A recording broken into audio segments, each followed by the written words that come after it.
Muy bien, vamos a estudiar la Biblia entonces. Libro de los jueces. Los que no tienen Biblia pueden levantar la mano. No sé si tenemos Biblias. ¿Tenemos Biblias? ¿Ya no tenemos Biblias? ¿O ya todos tienen Biblias? Muy bien, libro de los jueces, como ya sabes, estudiamos la palabra de Dios libro por libro, capítulo a capítulo, versículo a versículo. Así que vamos a ver qué tiene que enseñarnos el Señor esta mañana. Jueces capítulo 3. Ya habíamos finalizado capítulo 3, ¿verdad? Nos quedamos en los últimos versos prácticamente continuando al capítulo 4, ¿verdad? Jueces 3:31. El tercer juez, entonces, Samgar, hijo de Anat, ¿no? Hay un grupo de 6 jueces llamados jueces menores, ¿sí? Y Samgar es uno de ellos, ¿sí? Y se les llamó así debido a que no fue escrito pues mucho acerca de ellos, vamos a decirlo así. Sin embargo, la obra que ellos hicieron por Dios fue tan importante, o para el Señor fue tan importante como la obra que hizo, pues, o que pudo haber hecho cualquier otro juez. Entonces, podríamos decir que el gran logro de aquí, de este hombre, Samgar, descrito aquí en las Escrituras, fue el de haber matado a 600 hombres de los filisteos con una aguijada de buey, ¿sí? Salvando de esta manera a Israel de sus enemigos. Pues ahora, aquí en este punto yo quiero aclarar algo muy importante. El domingo pasado dije que Samgar había usado una quijada de buey, ¿verdad? Necesito lentes. Hoy yo estoy en eso, ¿sí? Estoy perdiendo la audición, la vista, no sé qué está pasando conmigo, creo que son los años ya. Dice aquí una aguijada, no una quijada, ¿ok? Son dos cosas totalmente pues distintas, dos cosas totalmente diferentes. Quien usó una quijada de asno para matar a 1000 hombres fue Samson, ¿verdad? Pero hablaremos de él pues cuando lleguemos al capítulo 13 del libro de Jueces. Y para los que quieran saber, una aguijada de buey era un palo largo que en el extremo pues tenía como una punta, vamos a decirlo así, ¿sí? Y lo usaban para picar a los bueyes, pues. Era como un tipo de lanza, ¿sí? Como un tipo de lanza, ¿no? Que tenía en el extremo así una punta y usaban para picar a los bueyes. Entonces, esto fue lo que usó este hombre, este instrumento, ¿no? Para acabar con 600 de los enemigos de Israel. Entonces, podríamos decir que Samgar fue un hombre de grandes logros, sí que lo fue, sí, pero aún así solamente un versículo pues describe su obra nada más. Y esto es interesante porque a veces no necesitas decir mucho de alguien, ¿verdad? No necesitas decir mucho de alguien cuando el testimonio de vida de esa persona pues habla por sí mismo. Quizás Samgar no fue un juez, vamos a decir, tras el patrón usual, pero fue un guerrero que afectó al enemigo de manera fuertemente, ¿sí? Y en este mismo enemigo luego se convertiría también en el principal opresor de Israel. Ya para terminar con este juez, porque es corto lo que se habla de él, podríamos decir también que Samgar es un excelente ejemplo de servir a Dios, ya que él simplemente pues utilizó lo que Dios puso, el recurso que Dios puso en sus manos, en este caso una aguijada de buey, ¿verdad? Entonces, no había nada espectacular sobre una aguijada de buey, pero debemos tener en cuenta que Dios puede utilizar y quiere utilizar los recursos que Él pone en nuestras manos para glorificarlo. Es así, Dios quiere utilizar los recursos que Él pone en nuestras manos para glorificar su nombre. Así que seamos nosotros, cada uno de nosotros, seamos pues fieles, seamos obedientes, seamos decididos y glorifiquemos a Dios con cada uno de los recursos que el Señor nos da. Y es triste decirlo, pero a veces nosotros, ¿no? Nuestra naturaleza humana, ¿no? De pronto espera tener grandes recursos para recién atrevernos de pronto a glorificar el nombre del Señor, ¿no? Y dar ese gran paso de fe hacia la batalla, ¿no? ¿Cuántos de nosotros posiblemente hemos dicho, oh, si pasaría esto en mi vida, ¿qué no haría yo? ¿Verdad? ¿Qué no haría yo? ¿Cómo yo no? O cómo glorificaría yo, ¿no? Con esto y lo demás, ¿no? Y no, Dios quiere usarte así como estás, así como eres, con los recursos que Él te da. Dios quiere usarte así y punto, ¿verdad? Ahora, con eso no estoy diciendo que de pronto esté mal calcular o de pronto esté mal de pronto planificar. Nehemías era un planificador, ¿verdad? Pero si detenemos nosotros de algún modo la obra de Dios únicamente por cálculos o porque de pronto esos cálculos no cuadran en nuestra cabeza, entonces estamos dejando la fe a un segundo plano. ¿Me dejo entender? Estamos dejando esa fe a un segundo plano. ¿Recuerdas tú la historia de Tomás, verdad? Este hombre necesitaba ver para creer, ¿no? Necesitaba ver para creer. Y Jesús le dijo en Juan 20, versículo 29, porque me has visto, Tomás, le dijo, creíste, bienaventurados los que no vieron y creyeron. Me pregunto yo entonces, ¿ver para creer? Podemos hacernos esa pregunta esta mañana, ¿ver para creer? O creer para poder ver las maravillas que Dios tiene o que Dios hará a través pues de una fe genuina, ¿verdad? Regresando a Samgar, este hombre entonces usó únicamente el recurso que tenía en sus manos y no dudó que podía hacer mucho con tan poco, ¿sí? Samgar era posiblemente apenas un trabajador de campo, pero él tomó de lo que Dios le había provisto para glorificar a su Dios y rescatar pues así al pueblo de sus enemigos. Podríamos decir entonces que Samgar fue como Moisés, ¿verdad? Moisés y su bastón, ¿verdad? O David y su onda, ¿no? Entonces hay que recordar y tener bien en claro, Dios usa cosas simples para lograr grandes cosas y de esa manera su nombre pueda ser realmente glorificado. Dios siempre se quiere glorificar de la nada. Dios siempre se quiere glorificar desde cero. ¿Me dejo entender? Vayamos al cuarto juez entonces. 3 jueces hemos visto ya. Vamos al cuarto juez. Ya hemos visto 3 de ellos. Otoniel, ya hemos visto o hemos escuchado acerca de Ahod, ¿verdad? Y ahora de Samgar. El ciclo comienza otra vez aquí. Apostasía, servidumbre y clamor, ¿verdad?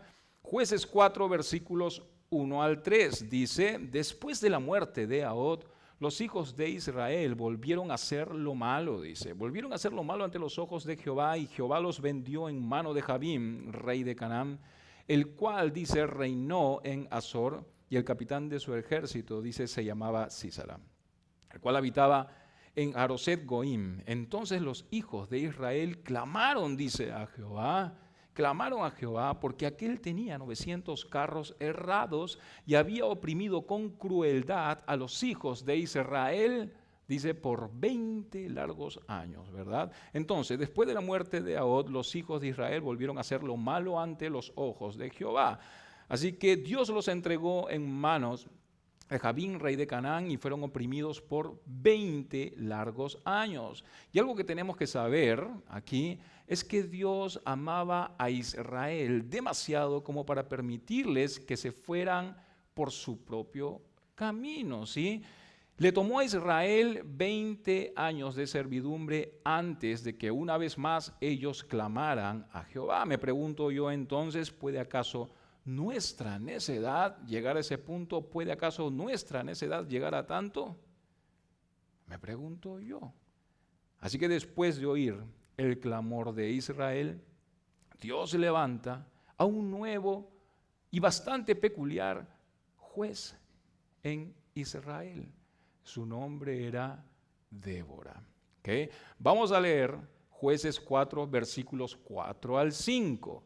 Dice el versículo 4, gobernaba en aquel tiempo a Israel una mujer, dice, Débora, profetisa, mujer de Lapidot, y acostumbraba a sentarse bajo la palmera, dice, de Débora entre Ramat y Betel, en el monte de Efraín, y los hijos de Israel subían a ella, dice, a juicio.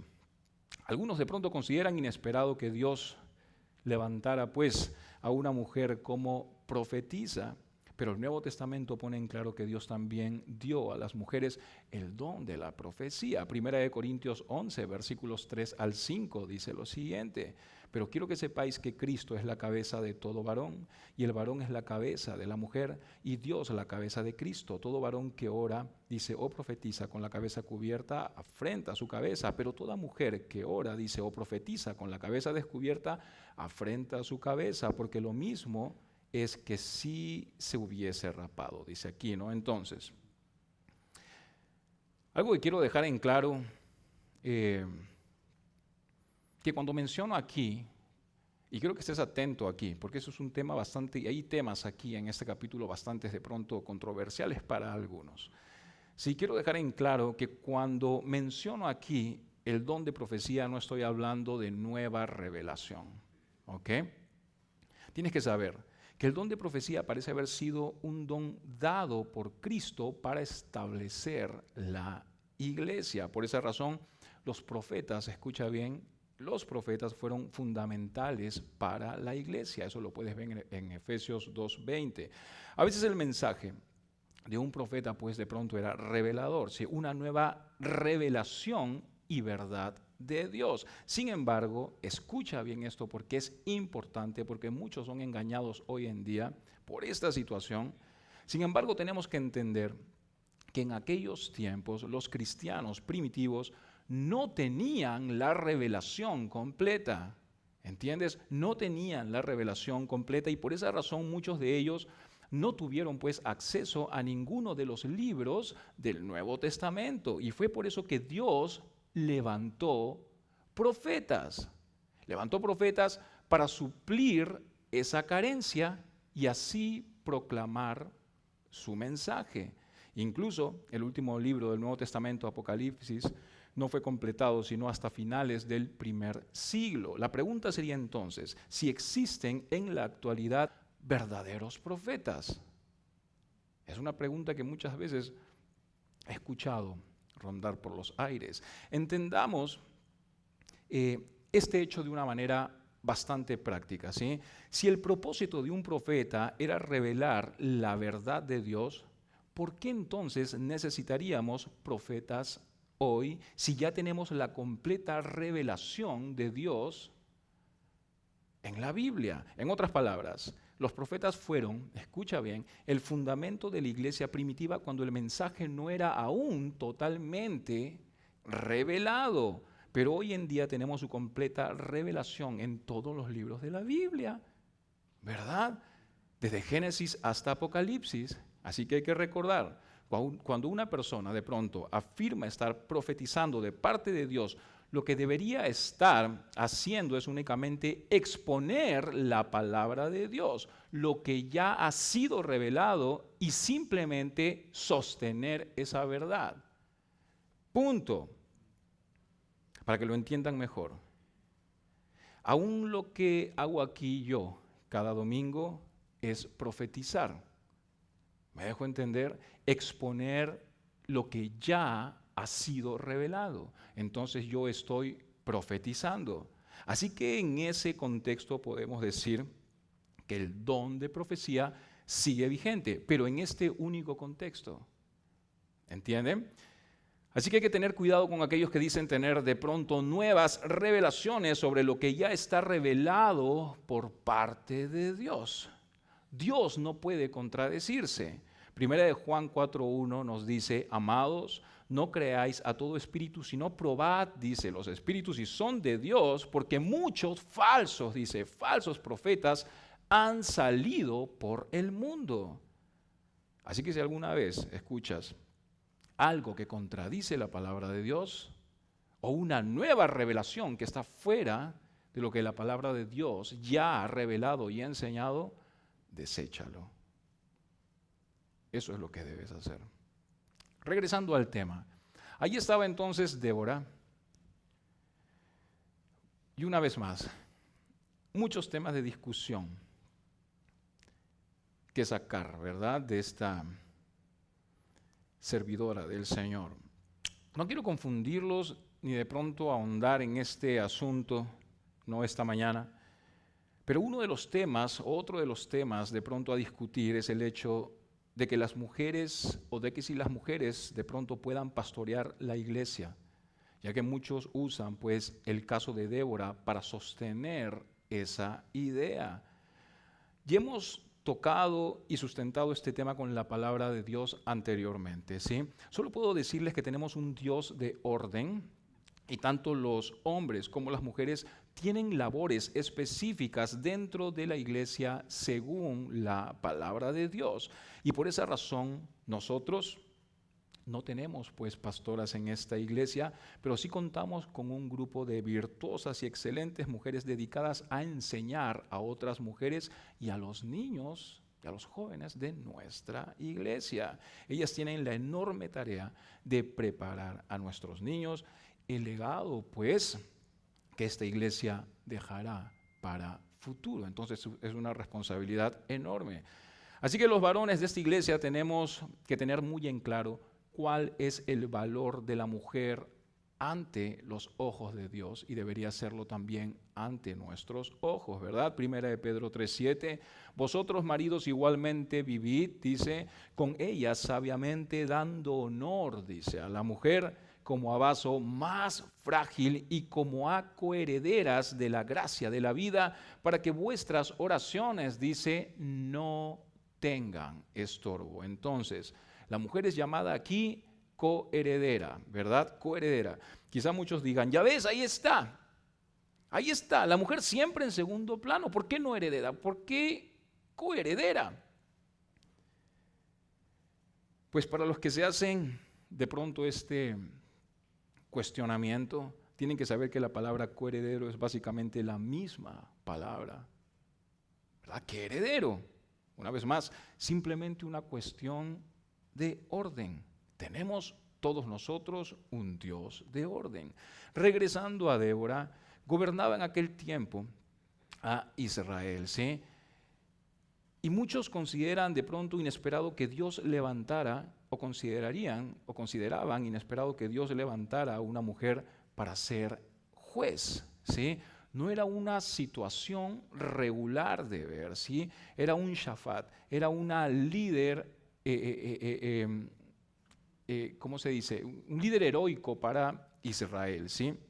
Una mujer grandemente utilizada por Dios. Y a pesar de que Dios decidió entregarle un puesto de liderazgo, ella también era una mujer que respetaba a las personas que Dios ponía en autoridad sobre ella, como Barak.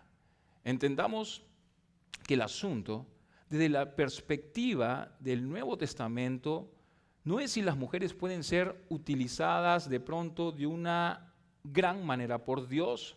Por supuesto que pueden ser utilizadas de gran manera por el Señor, por supuesto que sí. El asunto aquí es el liderazgo, la responsabilidad final y la autoridad, cuando sabemos que Dios le ha dado estas responsabilidades al hombre, tanto como en el hogar como en la iglesia. En otras palabras, y para que lo entiendas mejor, las mujeres pueden ser usadas grandemente por Dios, por supuesto que sí, pero debe ser bajo el liderazgo de la autoridad del hombre en la iglesia, una vez más, por un tema de orden. Como dijimos anteriormente, las razones no tienen nada que ver con alguna noción de superioridad, no tienen nada que ver con eso, tienen que ver más bien con el orden designado por Dios. Primera de Corintios 11:3. Tienen que ver con el orden a la luz de la creación de Dios. Primera de Corintios 11, versículos 8 al 9. Tienen que ver con la naturaleza caída. Primera de Timoteo 2:14. Dice incluso el verso 5 que los hijos de Israel subían a ella, dice, a juicio. Generalmente se asume que se le permitió a Débora tener el liderazgo por dos distintas razones. Escucha bien, se le permitió a Débora tener el liderazgo, asumir el liderazgo por dos distintas razones. Porque los hombres, o la primera razón, porque los hombres fracasaron en tomar su posición, o porque no habían hombres de pronto calificados y con voluntad para cumplir esta tarea asignada. Sin embargo, solo son suposiciones que podríamos considerar, ya que eso no se especifica aquí en el texto, ¿ok? Jueces 4, versículos 6 al 7 dice, y ella envió llamar a Barak, hijo de Abinoam, de Sedes, dice de Neftalí, y le dijo, ¿no te ha mandado Jehová, Dios de Israel, diciendo, ve junta a tu gente en el monte de Tabor y toma contigo 10,000 hombres de la tribu de Neftalí, de la tribu de Zabulón, y yo atraeré hacia ti al arroyo de Sisón a Sísara, capitán del ejército de Jabín, con sus carros y su ejército, y lo entregaré en tus manos, dice. Y esto es interesante aquí. Débora nunca creyó que Dios la llamó ella sola a liberar a Israel. Ella no creyó esto. Ella se dio cuenta que Dios haría la mayor parte, de la obra por medio de Barak. Tú puedes verlo ahí. Ella dijo, ¿no te ha mandado Jehová, Dios de Israel? Eso es lo que le está diciendo ella a Barak. ¿No te ha mandado Jehová, Dios de Israel? Ella tenía entonces muy en claro quién era aquel que tenía el llamado. ¿Me dejo entender? Era Barak. El uso de esta frase sugiere entonces que Débora simplemente confirmó algo que el Señor ya le había hablado a Barak. Versículos 8 al 10, Jueces 4, versículos 8 al 10, dice, Barak le respondió, si tú fueres conmigo, yo iré, pero si no fueres conmigo, no iré. Y ella dijo, iré contigo, mas no será tuya la gloria de la jornada que emprendes. Escucha bien, porque en mano de mujer venderá Jehová a Sísara. Y levantándose, Débora fue con Barak a Cedes, y junto a Barak, Zabulón y a Neftalí en Cedes, y subió con 10,000 hombres a su mando, y Débora subió con él. Nos damos cuenta aquí que no pareció poco sabio de pronto de Barak el pedir a Débora que fuera con él, ¿verdad? Pero el hecho de que este hombre lo demandara, muestra que en ese preciso momento y por algún motivo él confiaba más en ese momento, en este preciso momento, aquí en el contexto. Él confiaba de pronto más en la relación de Débora con Dios que en su propia relación con Dios. Y es interesante, pero Barak prefería de pronto la inspiración de la presencia de Débora que la invisible pero certera ayuda del Dios Todopoderoso, aquí en este preciso momento. Y es interesante ver también que Barak se ha mencionado en Hebreos 11, el capítulo de la fe, como uno de los héroes de la fe. Y lo fue. Por supuesto que sí, no estamos quitando el mérito a esto, lo fue. Pero su fe estaba puesta en la influencia de Débora con Dios, en lugar de la suya. ¿Entiendes eso? Y de esta manera, él se perdió la corona de aquel gran día de victoria. Barak no sería aquel que personalmente derrotaría a Sísara, sino una mujer sería la que lo iba a derrotar y acabaría incluso con la vida de Sísara. Incluso algo interesante aquí, porque en versículos anteriores ella dice, ¿verdad? Una mujer será quien derrotará a Sísara. Sin embargo, hay algo muy interesante aquí, porque el nombre de esta mujer no fue Débora, tampoco. El nombre de esta mujer fue Jael.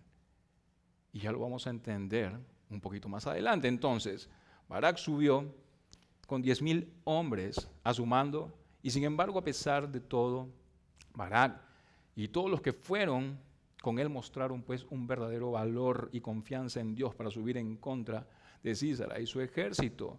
Ellos esencialmente no tenían armas para pelear en contra del ejército tecnológicamente avanzado de Sísara al tener 900 carros herrados. Además, Dios les condujo a pelear en una llanura, la cual ofrecía gran ventaja pues a las fuerzas enemigas, las cuales traían carruajes como lo estamos leyendo aquí.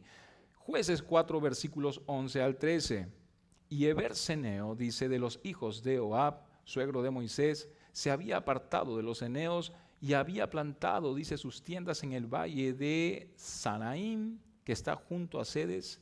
Vinieron pues a Sísara las nuevas de que Barak, hijo de Abinoam, había subido al monte de Tabor, y reunió Sísara todos los carros, 900 carros herrados con todo el pueblo que con él estaba, desde Jaroset Goín hasta el arroyo, dice, de Sison. Y se menciona aquí, ¿no? A Eber-Seneo.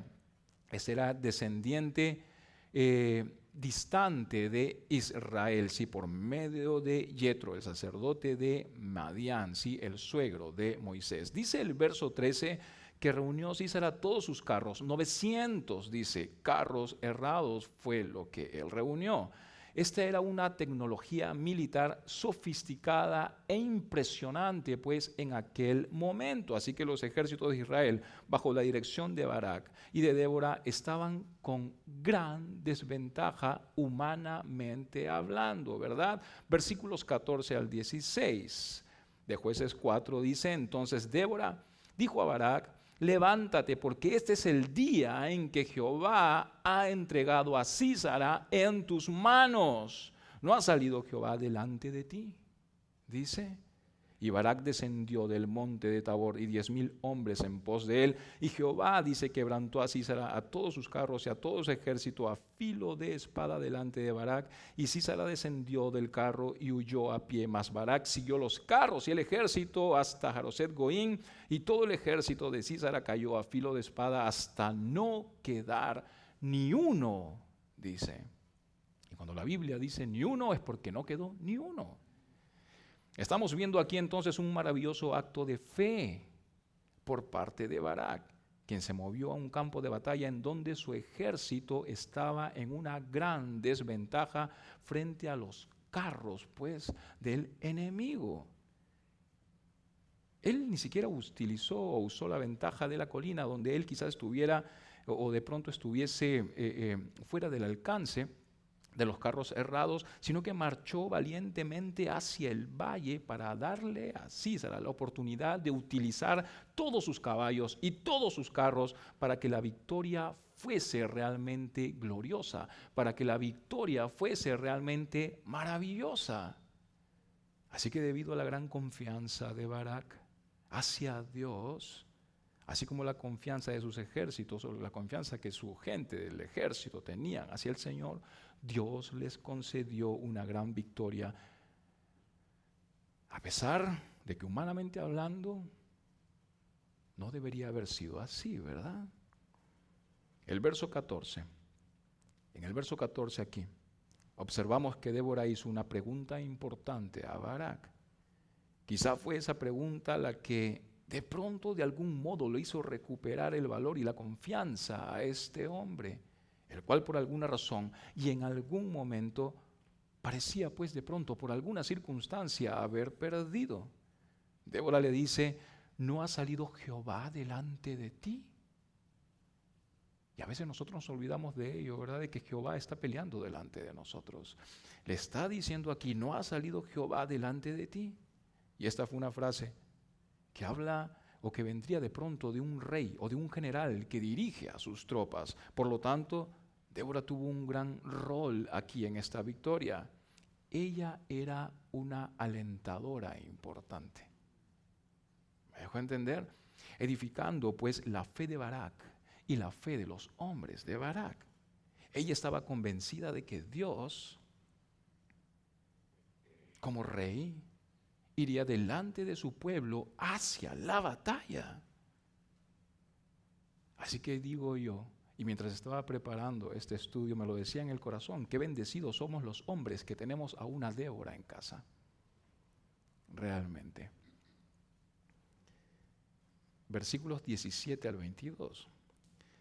Y Sísara huyó a pie a la tienda de Jael, mujer de Berseneo, porque había paz entre Jabín, rey de Azor, y la casa de Berseneo.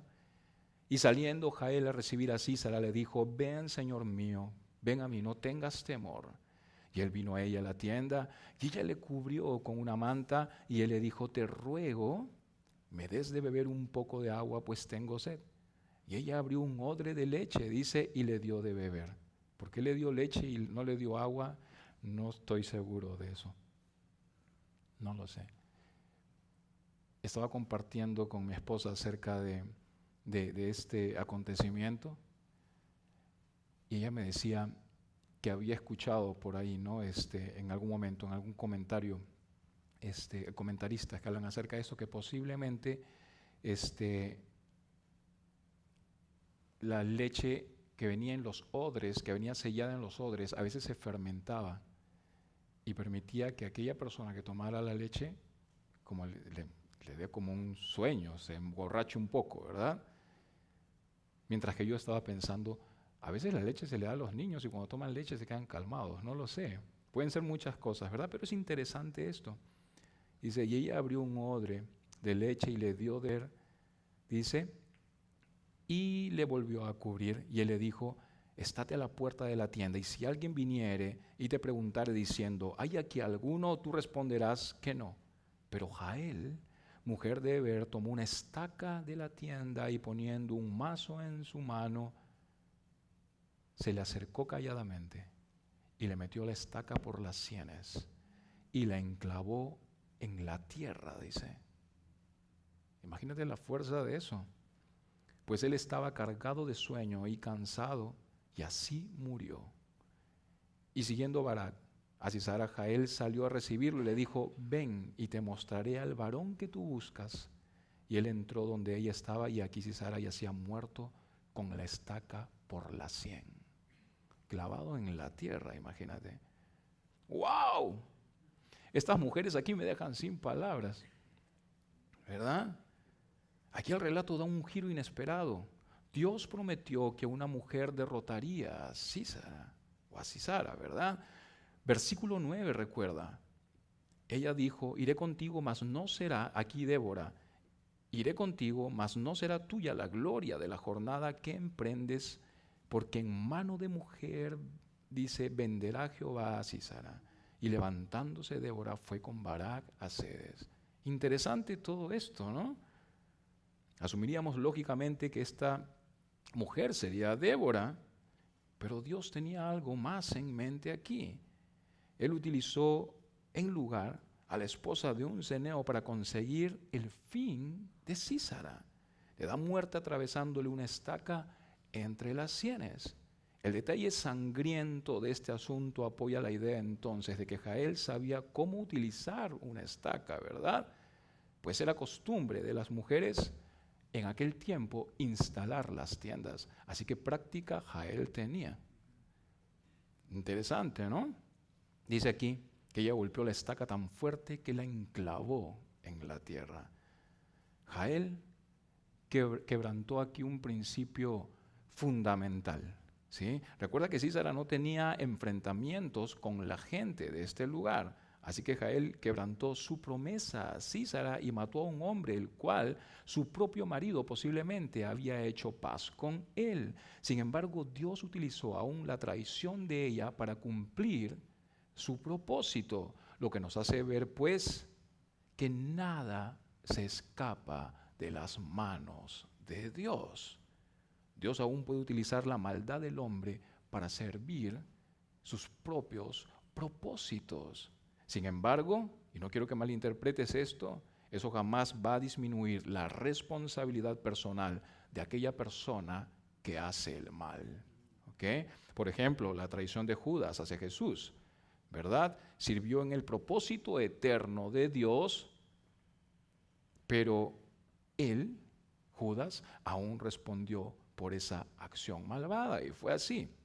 Y por último, versículos 23 y 24 de Jueces 4. Así abatió Dios aquel día, dice, a Jabín, rey de Canaán, delante de los hijos de Israel, y la mano de los hijos de Israel fue endureciéndose más y más contra Jabín, rey de Canaán, hasta que lo destruyeron. Entonces, la batalla en contra de Sísara fue importante, pero no terminó con la lucha constante que ellos tenían. Fue un evento importante el cual Israel debía pues continuar desarrollando. La guerra, en otras palabras, no terminó sino hasta que Jabín de algún modo fue destruido, ¿verdad? Israel no podía pensar que la guerra terminó cuando solo una gran, porque fue grande, una gran batalla había sido ganada, ¿sí? Fue el predicador Charles Spurgeon que en uno de sus sermones dijo: no deberíamos de estar contentos con únicamente derrotar al pecado de modo temporal, como Barak derrotó a Sísara, en la batalla. En otras palabras, Spurgeon dijo que no debemos descansar sino hasta que el pecado realmente esté acabado, fulminado, muerto. Y de la misma manera que Jael le pidió a Barak que mirara el cuerpo muerto de este hombre, Spurgeon dijo que nosotros debemos ver al pecado también de la misma manera asesinado por la obra de Jesús, sabiendo que Él ya ha ganado la batalla. Así que si estás contento, de pronto únicamente con conquistar tus pecados de modo temporal y no eliminarlos realmente, entonces puedes estar seguro de esto. Lo que estás haciendo es pura obra de moralidad. Nada más que eso. Es simplemente una obra superficial y no la obra del Espíritu Santo. Entiéndelo. Y con estos versos voy a terminar. Efesios 6, versículos 10 al 13.